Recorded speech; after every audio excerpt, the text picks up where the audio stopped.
Hello guys, welcome back to Roshini life style blocks. It's me Roshini. இன்றைக்கி வந்து நம்ம சித்துவோடைய birthday black தான் பார்க்க போகிறோம். ஃபுல்லாகவே வந்து இன்றைக்கி ஃபுல்லாக வந்து சித்து கூட வந்து அடித்து பொழிக்காமல் போன்னு நீங்களும் வந்து வீடியோவை மிஸ் பண்ணாமல் பாருங்கள். அதே மாதிரி லைக், சப்ஸ்கிரைப், கமெண்ட் எல்லாம் பண்ண மறக்காதீங்க. வாங்க வீடியோக்குள்ளாடி போகலாம். இப்போது கேக் கட் பண்ண போகிறோம். கேக் வந்து பிளாக் ஃபாரஸ்ட்டு தான் வாங்கியிருந்தோம். எல்லா வருஷம் வந்து கேக் வந்து சாயங்காலம் தான் கட் பண்ணுறது. பட் இந்த வருஷம் மட்டும் காலையிலே கேக் கட் பண்ணுறோம். ஏன்னா தங்கச்சி அவன் ஹஸ்பண்டு ஊருக்கு கிளம்ப போகிறாங்க மத்தியானம். ഇങ്ങനെയൊന്നും അല്ലടാ. എടേ ഇത് നമ്മക്കിന്ന് പോണ്ടേ? യൂ എന്റെ ഒരു കൈ എവിടെയാടേ? 2000 years later. ரொம்ப நேரம் போராட்டத்துக்கு அப்புறம் என் தங்கச்சி அதை உடச்சிட்டா. அதை வாய் பார்த்துட்டு இருந்ததில் மேலே நான் ஒரு பைண்டை வைக்கணும்னு கூட மறந்தே போயிடுச்சு. எல்லா ஜிகினாவும் கேக்கில் விழுந்துடுச்சு. சரி பரவாயில்ல, நம்ம புறக்கி போட்டுட்டு எடுத்து சாப்பிட்டுக்கலான்னு விட்டுட்டேன்.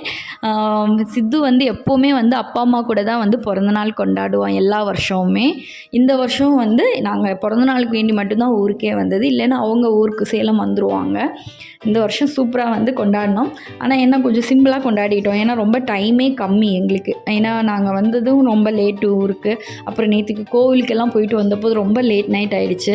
அவன் காலையில் எழுந்திரிச்சு அப்பா கூட போய் கோவிலுக்கெல்லாம் போயிட்டு வந்துட்டான். நாங்கள் தான் எந்திரிக்கிறதுக்கு லேட் ஆகிடுச்சு. தங்கச்சிக்கு வேறு இன்றைக்கி மத்தியானம் 12 மணிக்கு பஸ் இருந்துச்சு.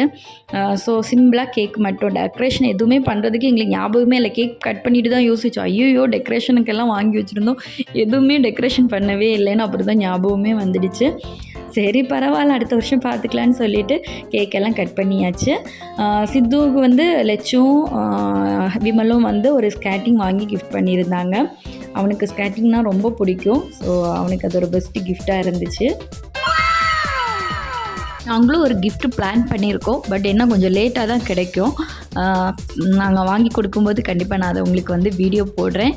இப்போ அவன் வந்து அதை வந்து எல்லாம் கலட்டி எப்படி இருக்குது என்னென்னலாம் வந்து பார்க்க ஆரம்பிச்சிட்டான். அதே மாதிரி போட்டும் பார்த்து அவன் வந்து ஓட்டி பார்க்கலான்னு சொல்லிவிட்டு ஷூ வந்து சரி இப்போ போட வேண்டாம், சும்மா நம்ம போட்டு பார்க்கலாம், எப்போவுமே ஷூ போட்டு தான் ஸ்கேட்டிங் வந்து ஓட்டணும், அப்புறமா போட்டுக்கலாம், இப்போ சும்மா ரஃப்பாக வந்து நம்ம ட்ரை பண்ணி பார்க்கலான்னு சொல்லிவிட்டு அவன் அதை ட்ரை பண்ணிகிட்டு இருந்தான்.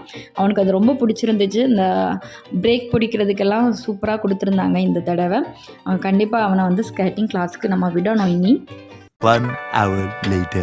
நீங்கள் பார்க்க போகிறது என் தங்கச்சிக்கு அம்மாவும் விமலும் கூட சேர்ந்து ஒரு ஃபன்னியான ஒரு ஹேர் ஸ்டைல் வந்து ரெடி பண்ணுறாங்க. அவளுடைய மைண்ட் வாய்ஸ் எப்படி இருக்குன்னு பார்க்கலாம் வாங்க. ஐயோ இங்க படுத்துற நிமிஷம்னால தாங்க முடியலையே, தலை வலிக்குதுடா, தலை வலிக்குது.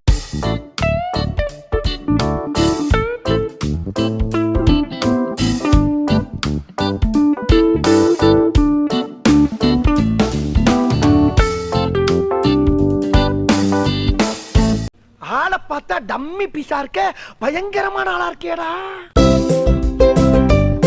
ஐயோ அவரை காட்டுங்களே, மூஞ்சிய கடைசியா பாத்துக்கிறேன்.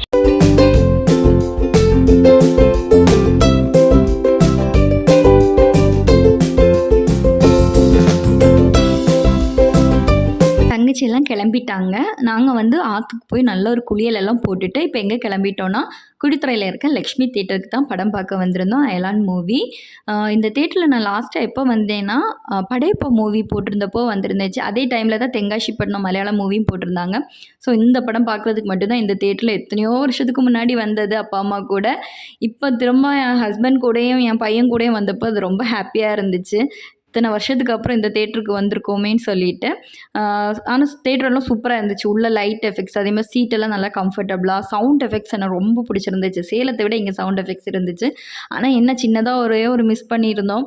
என்னென்னு பார்த்தீங்கன்னா, இந்த பிளான் வந்து நேற்றுக்கு ஃபேமிலியாக நாங்கள் போட்ட பிளானு வரணும்னு சொல்லிவிட்டு அப்போ கோவிலுக்கு போயிட்டு வந்தப்போ ரொம்ப லேட் ஆகிடுச்சு.